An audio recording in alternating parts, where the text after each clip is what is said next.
Hello and welcome to City Builders. I'm Dorian Moore And I'm Mark Nikita.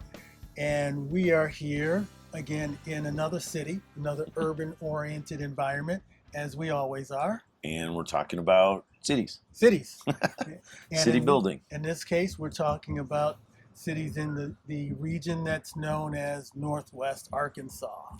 Yep. NWA, Northwest Arkansas, or if you align to the designations of airports, XNA. So we're in Bentonville, we've been in Rogers, we've been in Springdale, we've been in Fayetteville, and we're going to talk a little bit about sort of each of those and all of them and see what our findings and observations are in terms of the city building aspects that we've uncovered and our thoughts on it. Right. And most specifically, the connectivity between all of them, which is generally, as we may have mentioned in a previous iteration of a video, the Razorback Greenway, which is the tie between all of these cities. And I'm sure we'll touch on that as we go through each of the cities, because it's an interesting element that links everything together. Yeah. A couple of things that are unique to this region, which are very atypical from all the, like most of the other places we study, we go to, we live in, whatever it is you want to say. The unique thing here is it's sort of a series of smaller, mid-sized cities, and the connectivity, which is roughly 30 miles between sort of the furthest north to south point, give or take, just about, and depending on how you calculate it. The odd thing about it, or the unique thing about it, is that none of these cities are really large, plus the really big tie of it all, other than the highway, which is kind of just a fundamental tie, is it's an expressway, right? But the really interesting tie is this Greenway. It's the Razorback Greenway. And if you think of those two things, the fact that they're smaller, the fact that they're spread out, and the fact that they're tied by this link together, that makes it very unique. There's really very, very few places, surely in North America, that have that kind of condition, that it has that unique, those unique characteristics. Because almost all the cities that we go to are one big city, or a smaller city that's bigger than these, but doesn't work with other cities. And for a sense of scale, the Greenway itself is 36 miles long. Yeah, and it ties through all of these communities. And as we were talking earlier and witnessing by going to see them, is the unique way that they integrate with each one, which we think is really quite positive. And ironically, one of them is literally right there. Yeah. This path right here is the Greenway, and it's running through the Bentonville Square, right in front of the courthouse, right in front of the sort of center of this entire city. And there's an example, and I'm sure as we sit here and talk a little bit, we're going to see some bikes going by, and clearly there's some pedestrians. But that is just an example. It happens that we are in front of it. Now, I want to mention one other thing, just so we don't forget, because it's part of what we experience. We're talking about the Greenway, and we've talked about the highway connection, but there's also the Strode connection between all the cities. A typical we did that today. Fast food and junkscape of buildings and parking lots and wide roadway that connects all of these cities also. So which is 71. 71. Yeah. So there's 3 levels of connectivity that I think need to be mentioned. 2 of which are not so pleasant. Right, exactly. One of them because it's basically the high speed, was at 49. 49, right? yeah. 49 is a high speed freeway that connects them all. And then we have 71, which is essentially a highway with all the classic suburban sprawl, very unorganized and not so pleasant sort of things. McDonald's. Car oriented, completely, no pedestrian orientation. And then you have the Greenway that connects it in a completely different way. But yeah, they're all north-south. They all connect them all together.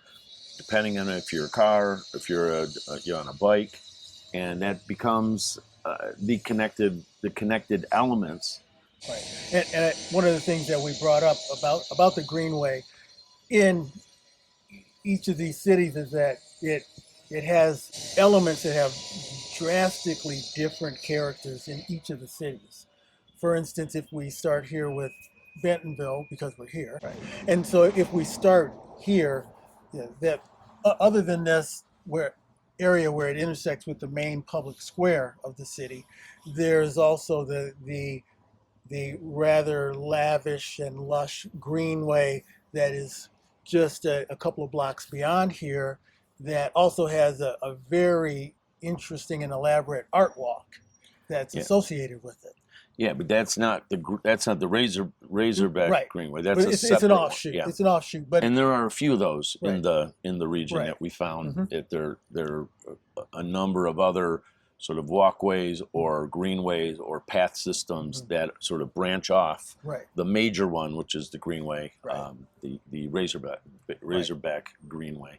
But yeah, we walked that last night, and that was quite extraordinary. Yeah. The art walk coming right out of the center of Bentonville, going to the north and picking up a couple of buildings along the way, the art gallery, the assembly convention center or whatever, right. the assembly hall, pretty extraordinary altogether. Right. The natural condition, the built condition, and these buildings along the way, the lighting, the signage, and then of course the art, which right. was really quite extraordinary. Right. The art that just came out of the landscape, which I thought was amazing. Yeah, inspiring. Yeah, yes. And then there's a couple bridges, so there's some intriguing kind of physical infrastructure elements which are right. well designed, and then the art that kind of scatters around. Right. It's really quite a pleasant experience. Right, and one of the things that we'll get into with each of these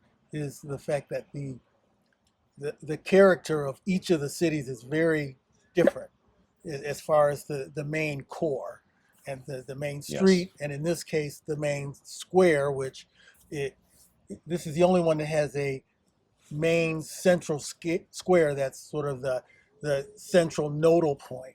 Now in Rogers there was the linear public space that aligned with the Greenway. The rail yard public space. Right, but in this case it's more of a traditional, we'll say Truman Show-esque public square surrounded by, public building and storefronts, which is interesting.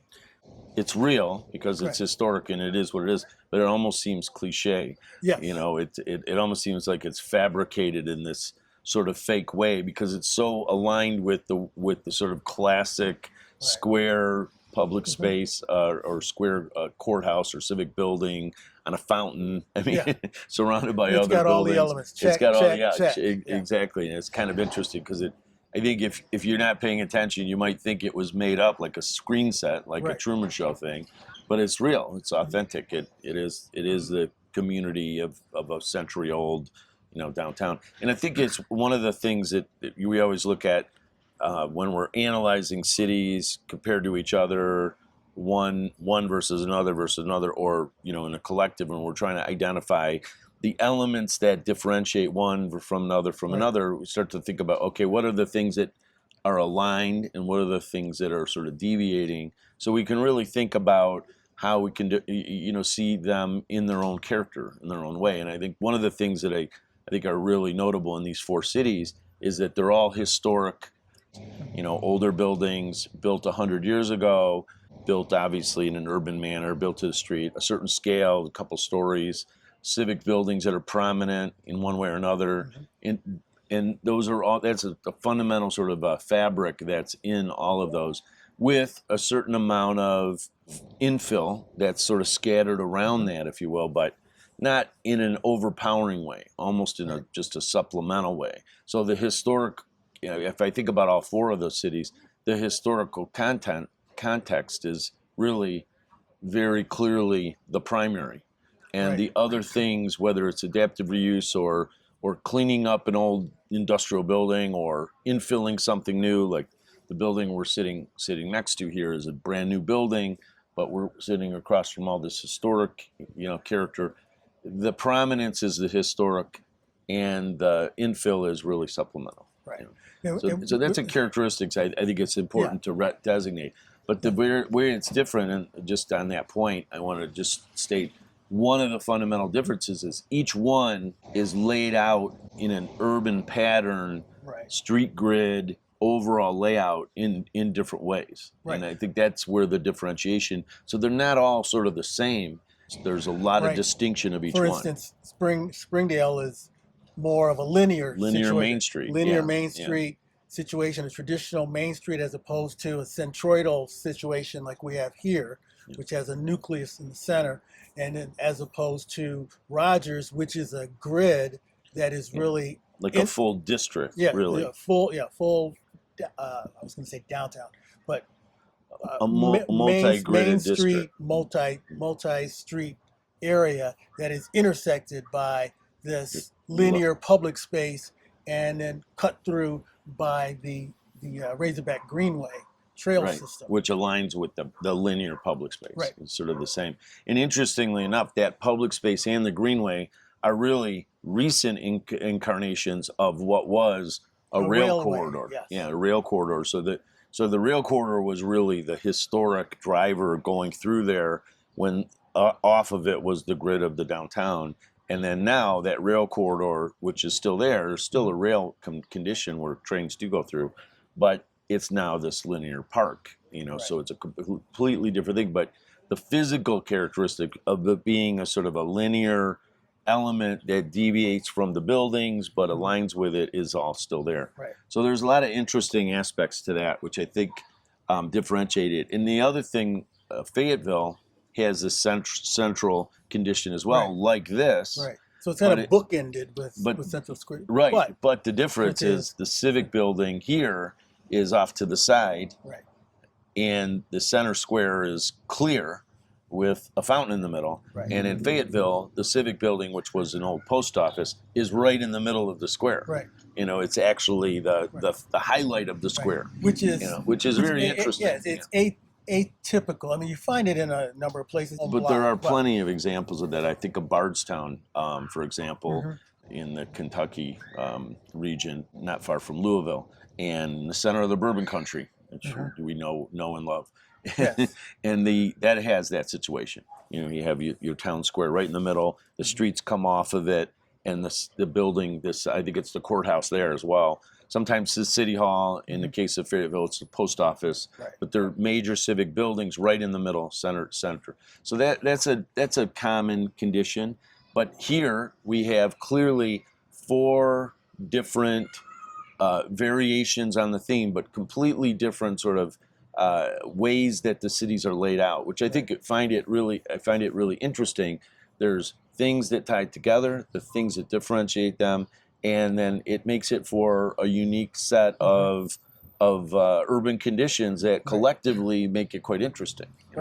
And one of the things as I think about it, and I compare the different situations, is that when the Greenway, and I know we're talking about it a lot, but the more I think about it, the more integral I think it is as an element to the whole region. As it cuts through the more urbanized portions, it changes its character. It thins out a bit, especially in Rogers, where it sort of comes in and thins down as it crosses the main street. In a similar manner, it does that in Springdale, but it comes right into this big public space, and then does a lot of other interesting things, like going down below adjacent streets and integrating with a canal type system there. So there are a lot of different conditions that I think would be great for someone biking that entire 36 miles. And I just thought of another differentiation and alignment. In Fayetteville, this is getting in the weeds a little bit, but as I'm thinking about it, I'm thinking, what are the differences between these and what are the alignment?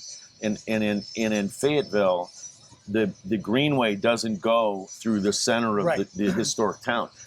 It goes off to the west, near the Quite a bit, university. quite a bit. Yeah, quite a bit from the west. Walking distance, within a few blocks, but it's clearly not in the center of town. It's off to the west and near the university. It's sort of in between the University of Arkansas, and then the downtown. That is the only place where that happens. It's like that. And when you go to Springdale, it's right through the center. You go to Rogers, right through the center. Here, obviously, right through the center. Right. And so it's very integrated in those cases. So that's another interesting aspect. And with what we're seeing with these, and we talked a little bit. Okay. Hey, we're ready to go? Rock and roll? This is All right. recording the episode, right? We are. all right, let's We do it. are. You gonna join How are us? you, man? You gonna join? We're talking about Gonna see trailway. it? Active Towns who Yes. just joined Right. the podcast. All Yeah, right, very I good. like it. Excellent. That's Thank you awesome. very much. Awesome. Yeah. Very good. You know, you fit right in. We're talking about, what are we talking about? We're talking about the Razorback Greenway. Yeah. And how it integrates with the four cities that are the major cities here, and how they vary, in different ways. And that's actually what we're just talking about. Now, Yeah, it's fantastic. And did you bike it? oh yes, yeah, I knew filmed you it. would. I filmed it Okay. the very first day, Cool. and I'll be back out there on Sunday riding it again. So did you bike it one way, or did you go up and back?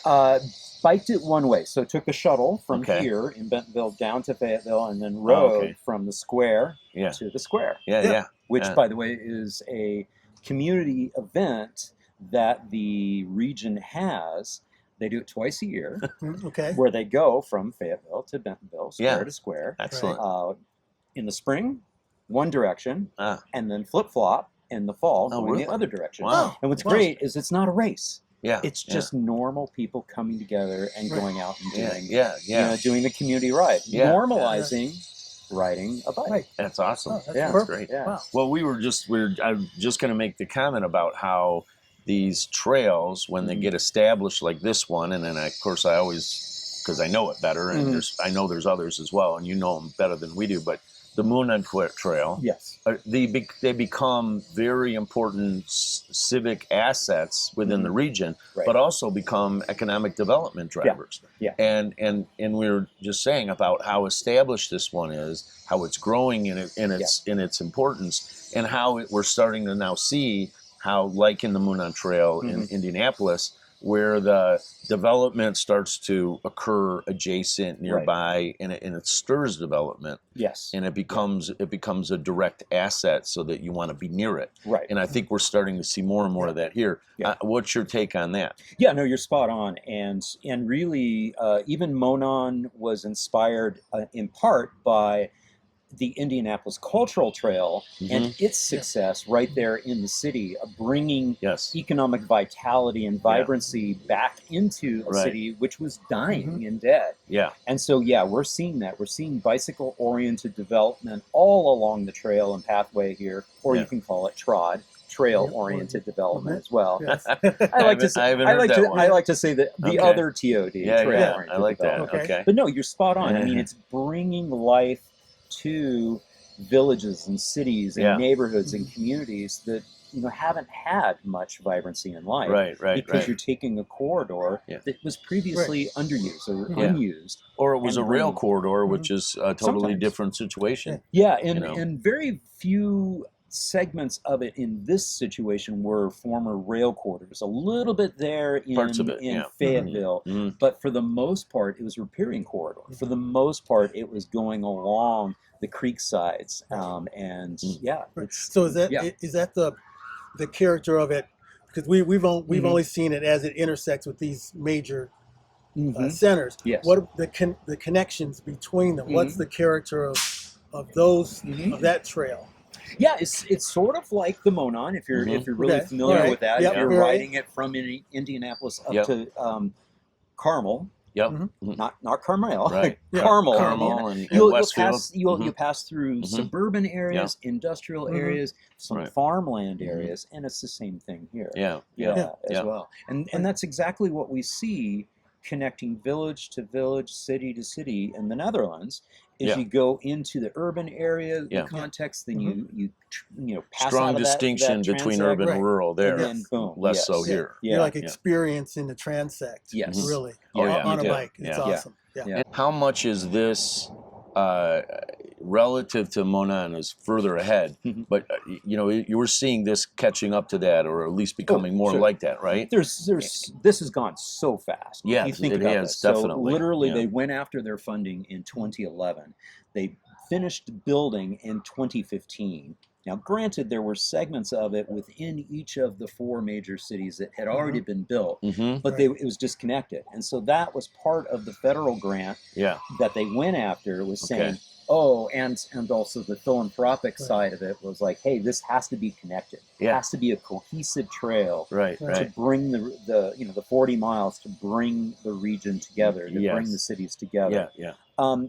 But they're really moving fast. I mean, when you look at the amount Seems of like it. trail Yeah. oriented development that's happening along here, it's so rich, it's so vibrant. Mm-hmm. This morning I led the CNU Fun Run, and we did go out on the Razorback Greenway Trail and check it out, and we stopped at several of the residential developments along there, mixed-use developments Mhm. along there. And yeah, I mean, the secret sauce is you've got to build it, Yeah. you've got to connect it, and make sure that there's easy ways for communities along the way to get from doorstep, from their Right. home, Yeah. right onto the trail and be able to go, whether it's a recreational Right. ride or Yeah. whether it's a utilitarian ride, get to meaningful destinations. Yeah. So along the way, you see schools that are serviced by it, you see businesses that are serviced Yeah, by yeah, it, you see absolutely. medical complexes that Yeah. are serviced by it.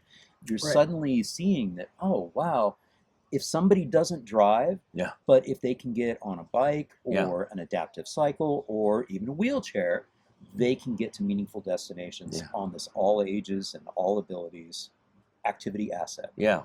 Are you seeing here Mhm. the kind of what we've seen in Monon is the Mhm. idea of developers really recognizing the importance of being on the trail?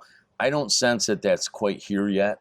But are you seeing that? You're Yeah. also seeing the feeder routes too. So if you go up on 8th Avenue here or 8th Street here, you will see that there is a connection directly to the Razorback Greenway at the campus, of Walmart, Oh, okay. the headquarters Yeah, yeah. campus. Mhm. And there's a Dutch-inspired, all ages and abilities cycle track off to the side of 8th Street. And if you travel, which direction is that? Westbound Yeah, it's on west, that. yeah. You will notice that there's just all this development that's about ready to happen, Yeah. including the old headquarters building for Walmart. That's being torn down and turned into a STEM campus. Oh, okay. And so, yes, we're seeing that not only, this is the key thing, not only along the spine of the Razorback Greenway, we're seeing that development happening there, Yeah. but as cities are building what they like to call the arms and legs. So if the Greenway is the spine, then the arms and legs, the feeders coming into the branches or whatever. That branches. Yeah. Mhm. They are also starting to see that in development happening because smart developers are like, oh, Yeah, right. wow, this is going to be It's a a value. new connector, Mhm. all ages, all abilities. That's the Mhm. key. It's Yeah. got to be truly comfortable. Yeah. And they're like, yeah, let's pick up that property right there. There's an old abandoned Yeah. warehouse, Right. whatever, Right. dot, dot, Yeah, dot. for sure. And let's develop something there. So Yeah. yes, I am seeing that. Excellent. That's Excellent. awesome. Yeah. But we'll see even more because, to your point, they're in their infancy still. Mhm. Yeah. I mean, yeah. again, they only finished this a decade ago, Yeah. 2015. Yeah. It isn't that old. And Yeah. I first came here over 20 years ago, and Mhm. none of that was really established. Yeah. And then when I was here last was about 3 years ago. Mm-hmm. I was like, wow, I can't believe all this stuff is happening. Yeah. And it was upon us. I mean, it was there. Yeah. And then I started learning about how it had been established, and then there were these elements like the Ramble, Yes. in Fayetteville, where it's sort of building off of it and strengthening it and enhancing it, and then now developments that come. I mean, it's just really it's a synergy of a lot of urban development, a lot of city building coming together. Yes. And it becomes this driver But it's kind of all these things start to work, and and that synergy becomes really, really critical. Yeah. And we're seeing it here. Yeah. Absolutely. And one of the things now in Detroit, where you guys are working on your Greenway that's going to be going around the Joe Louis Greenway, Greenway, 30 and miles. You've got your cut that goes right through. Yeah. That's the DeQuinder cut. DeQuinder cut going right through there. One of the things that I think is really important that cities do is that if you're going to be developing these greenways as meaningful activity assets that'll also serve as an economic boost. Yeah. Again, connections, lots of connections. Yeah. The tough thing when it's a cut like that, you have to make sure that you are able to have lots of ramps bringing it back up to the level. Right. And then like with other greenways, like going through But the Greenway is surfaces. going to be at grade level for the most part. Yeah. I mean, it's not the DeQuinder cut is below just because that's what it was historically. What it was, the rail. Yeah. But that's really a small segment. I mean, the 30 miles of the Greenway is, I think it's almost all at grade level. And so the key is those connections. And one of the things that you'll see on a development of Greenway like this one is you'll see the intersections that happen when you get out into the more suburban areas. You'll start to see that, guess what they've done?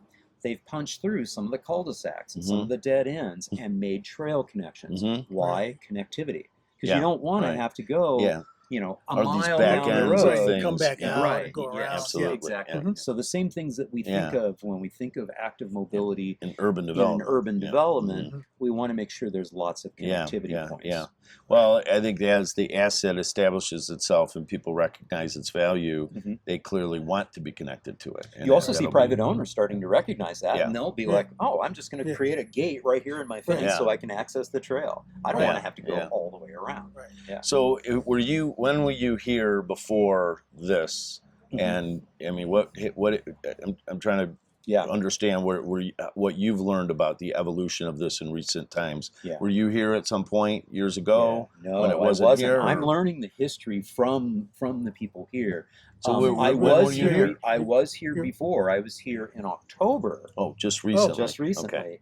To interview the mayor, interview the parks director, interview some of the main players here in Bentonville. So relatively recent. So that's really part of your more recent understanding. But before that, it was a long time that you weren't here? I've never been. Oh, you've never been here? Yeah. Okay. So you're really just coming here and you're within it. You're seeing it all at once. And although I have seen it from a different perspective. I've seen it from living in the city of Austin and running active towns. I had a whole bunch of people from Northwest Arkansas coming to us wanting to learn from this experience. Interesting. And so I've been brushing shoulders with city officials and lead advocates and elected officials through that process, including some of the study tours they took to the Netherlands. I was a part of there. So as this is evolving, how do you feel that it stacks up against some of the other more established trail systems that you've experienced? And what I was going to ask you, and what other than we mentioned Monon a number of times, that we mentioned Detroit, which is not together yet. It's still evolving. It's almost, I mean, it'll be done soon, but that we don't really know how that's going to pan out because it's not in place yet. But what are the other, I guess, congruent or similar kinds of systems that would be along the lines of Monon in here? As an example in the country. Some great examples. There's so many of them, really, especially if you start looking into the Hall of Fame of the rail trail programs. Which Monon is one of the Hall of Fames. But when you look at an actual grid of off-street network of pathways, certainly Boulder, Colorado is hard to beat. Along most of the riparian corridors in Boulder has these off-street network of pathways. Same thing, though, you have to make sure you come back up to and integrate with all the communities. A lot of them are submerged. So, not necessarily submerged, but when you think of a riparian corridor, you're coming a little down a little bit. Levels. You're going under the main roads, stroads, etc. So you need to make sure you have lots of lots of pathways connecting up. Denver, Colorado followed the lead of Boulder, Colorado, which started in the 1970s with their pathways, and they're having a tremendous amount of success. And again, lots of trail-oriented development going into place. Developers and just people looking to have an opportunity to add more housing, add more businesses into the area are like, wow, this is where we need to be oriented to is towards this pathway, towards this Were, trail. were both of those rail trails prior?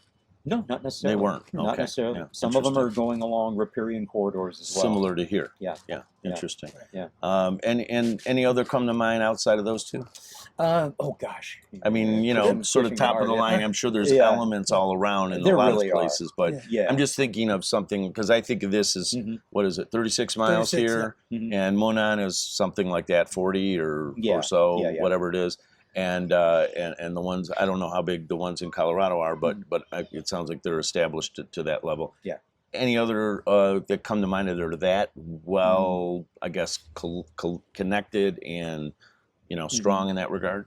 None are like really bubbling up at, you know, based on the context that we're talking about. Obviously, there's What about Atlanta? extremely long ones. Yeah, Oh, that's a big Beltline. The thank you. Atlanta Atlanta line. The Beltline. Beltline. Thank Yeah, you very yeah, much. yeah. That's been coming up in And that's a conversations rail, all right? the time. Isn't it mostly a rail? It or, is. Yeah. But it's a belt line, meaning Right. it's a belt Yeah. around Like the city. Detroit is. And it was a whole series of different abandoned rail corridors Mhm. that sort of That were encircled connected. the city. Mhm. And they were disconnected at the Mhm. time, Yeah. but they got connected, Right. mainly based on the vision from Ryan Gravel, who Mhm. did sort of like his master's thesis Mhm. on this of, hey, wouldn't it be great to be able to have a belt line, like a transit line, Yeah, like yeah. a light rail line Right. all the way around, Yeah. that morphed into an active transportation corridor with segments of bringing in rail transportation into that corridor. So yeah, that is another great example. Some of the things that Bentonville and Northwest Arkansas tried to learn from the example of the Beltline in Atlanta was they kind of learned the hard way about displacement due to like all of a sudden property values are going through the roof because people wanted to live and develop right along the trail. Mhm. And so they're trying to get ahead of that in many of these cases to be able to say, hey, we want to make sure that, you know, we're being intentional about this. One that's actually being developed right now in the Richmond, Virginia area is the Fall Line Trail. And they're also thinking about that, trying to be intentional so that they can get ahead of the future appreciation of land, which is good. Yeah. Right. But the thing we want to prevent is, you know, when we have that quote unquote gentrification, is we don't want to have displacement. We don't want people who really want to stay in the neighborhood to suddenly be, I can't afford to stay here. Yeah, right. The evolution about that. What about the trail system in Minneapolis? Have you done Fantastic. that one? Yeah, Midtown Greenway Trail. Yeah, now you can see that, you know, that's when we another one. we start to noodle on it a little while. And, this we've one. experienced What that about one this as well. Yeah. Yeah. And that's a true rail that's Right. submerged. And it's got the submerged corridor. It's similar to the Detroit cut one, because it is lower. Yes. Right. But the way that they handle that, again, lots of ramps down, lots of connectivity to we've seen the that. community. Yeah. But you see all that richness and development of the businesses, the mixed use, the residential, right along that corridor. Yeah. And what's really, really great about the example in Minneapolis, which was a couple decades ahead of Northwest Arkansas here, is the impact that it starts to have on culture. It starts to establish what I like to talk about as a culture of activity. It makes it normal for people to say, you know what? I'm going to use the active mode today. I'm going to walk to my destination. I'm going to ride my bike to that destination. Right. And that's exactly what they're seeing here. The example here started with the mountain bike trails. The entire network of 400 to 500 miles of mountain bike trails all over in these woods right over here. We were just talking with somebody today who Yeah. was really into those trails. Well, that's right. As you'll see around here, there's just vibrancy with it. Yeah. So it started with that, the development of those Those trails. would be Ozark Mountain Trails. Is that the idea? Yeah, they're yes, they can go by that, but they're also just neighborhood trails. Yeah. And what's really, really cool is that if you get out on some of these spur trails, and even along the Razorback Greenway to some extent, if you look off to the side, you'll see a natural surface trail going along that serves, the kids and the big kids to get off of the paved surface and onto the natural surface and do a little bit of playing. When I was here in October, I was able to, film, some kids getting to school, on the little mountain bike trail. That's great. Because they could be on the paved trail or they could be on the natural surface trail. Right. And it's it's more fun to be on the natural Yeah, surface right, because then you right. can be a kid, Yeah, going for over sure. some jumps and doing it. Absolutely. So it's normalizing. So that's what happened. It started off with the mountain bike trails, and then it was like, wow, we've got such momentum on changing our culture. And then they were like, wait, as a new resident and as a transformed resident, I want to be able to ride my bike from my home, my doorstep, to the trailhead. Yeah. And then you started to see the concept, the city leaders going, hey, we need to create some, we need to create some paved, multi-use paths and make our streets a little bit safer for people, the residents, the visitors, to be able to ride from wherever they're staying, whether it's their house or the hotel here, to the trails. And so what you'll see in a lot of these neighborhoods right around here is you see streets for people. You see traffic calm, low volume, low speed, and their corridors are so narrow that they can't even have sidewalks. And so they're shared streets, and they're very comfortable. Because not only has the culture of activity sort of changed and transformed, but the driving culture has shifted and changed. And so you see far fewer aggressive, fast driving behaviors. It automatically changes the conditions. And when you see people, like in the environment that we have right here, right now, we see, the number of pedestrians and people on bikes far outnumbering the number of cars. They're like, oh, wow. It changes driver behavior. Completely changes naturally. Absolutely. Good point. Well, John, it's serendipity, right? You just happen to be. Well, both of you separately said, look forward to seeing you here at CNU, and I hadn't seen you yet, and the closing party is about to happen now. We were getting ready and to go so there. I'm like, there they are. I gotta go say hi. I didn't know I was crashing a party. No, it's fun. It's great. I'm glad you expanded the conversation to some of the surrounding context, which I think is great. Which we haven't really explored. That's great. Wow. So happy to be of service. I think with that we'll wrap up, and and as we always say, walk the streets, but with John we'll say ride the streets, ride the trails, ride the trails. All right. Thanks, John. It was great to have you join us. Thanks a lot. Appreciate it. Perfect. Awesome. That's great. Aloha. So are you